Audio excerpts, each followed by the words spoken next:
Nakakalungkot po, parang wala yatang due process. Haharapin ko to na walang takot.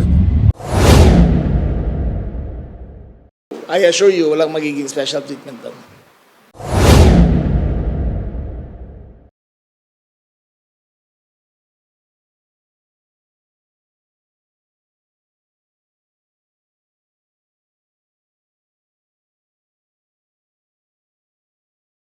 Sumuko na sa Criminal Investigation and Detection Group ng Philippine National Police ang dating senador na si Ramon Bong Revilla Jr. nitong gabi ng Lunes, January 19, 2026.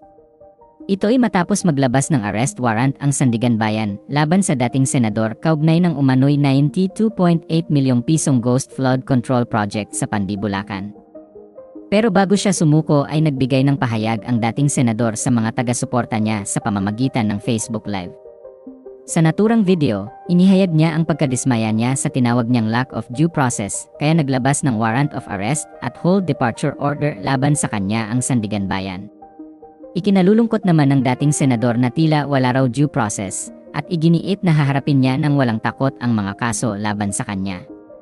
Dagdag pa niya, naniniwala raw siyang hindi siya pababayaan ng Panginoon sa kabila ng pagiging inosente niya sa bintang na kumita siya sa flood control projects noong senador siya. Humiling din siya ng panalangin para sa kanya at sa pamilya niya. Magandang gabi po mga kababayan. Nakatanggap po kami ng impormasyon na lumabas na yung aking warrant of arrest. Nakakalungkot po, parang wala yatang due process. Pero gano'n pa man, haharapin ko to na walang takot. At alam kong hindi ako pababayaan ng Diyos dahil wala po akong kasalanan dito. Hiningin ko lang,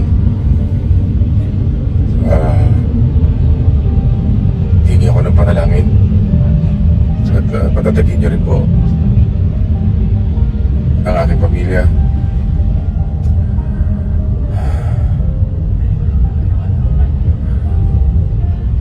Po, may paliwanag ko ano yung nararamdaman ko sa totoo lang. Napakasakit po para sa akin at para sa aking pamilya.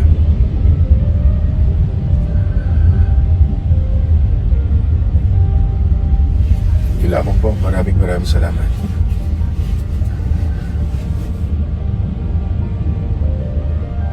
Alam ko hindi ako pababayaan ng Diyos. Thank you po sa inyo lahat.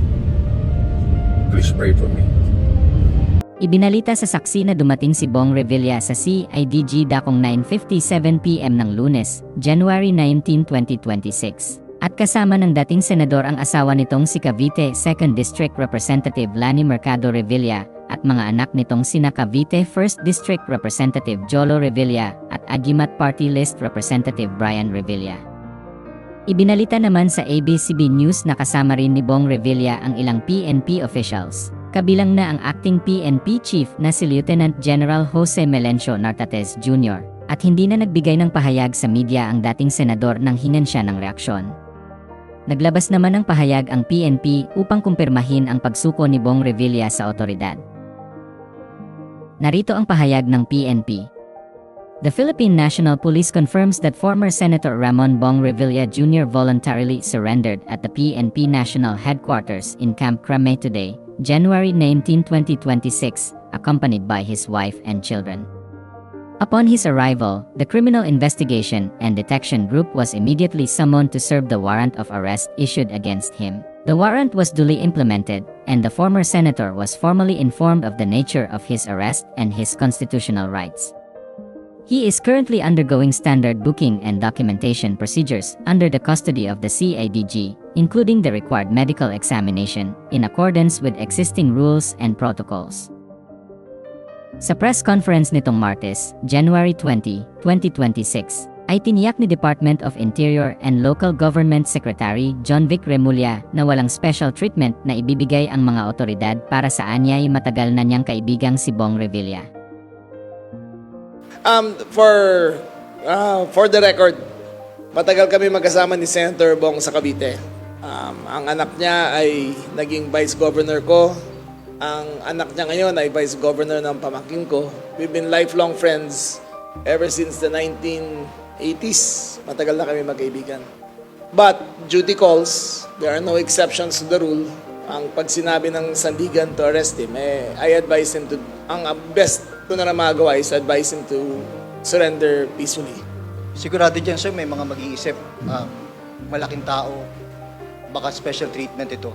How Baka would you respond? Special treatment? Oo. Ay, well, number one, ang sandigan na magdidesisyon kung saan siya ilalagay. So, dati kasi dito, maalam nyo, nakita nyo naman, may special treatment. So, yung available facilities ay sinabit na namin sa sandigan. So, I assure you, walang magiging special treatment doon. Sa mga videos na ipinost ng ABS-CBN News, makikitang dumating si Bong Revilla sa Sandigan Bayan kasama ang asawa niyang si Congresswoman Lani Mercado at ang kanyang anak na si Congressman Jolo Revilla. At kasunod nun ay dinala na ang dating senador sa Quezon City Jail sa Payatas kung saan siya makukulong habang dinidinig ang mga kaso laban sa kanya. Nahaharap ang dating senador sa mga kasong graft at malversation of public funds through falsification of public documents sa Sandigan Bayan 4th at 3rd Divisions. Nagbayad ng 70,000 pisong piyansa ang dating senador para sa kasong graft sa 4th Division Clerk of Court. Ngunit mananatili siyang nakadetain sa Quezon City Jail habang nakabinbin sa Sandigan Bayan ang kasong malversation na isinampa laban sa kanya. Iniutos ng Sandigan Bayan 3rd Division na pansamantalang idetine si Bong Revilla sa male dormitory ng Quezon City Jail. Ayon sa ulat ng GMA Integrated News, diringgin ng Sandigan Bayan sa Biyernes, January 23, 2026, ang mosyon ng kampo ni Bong Revilla na sa PNP Custodial Center ma-detain ang dating senador habang dinidinig ang kaso.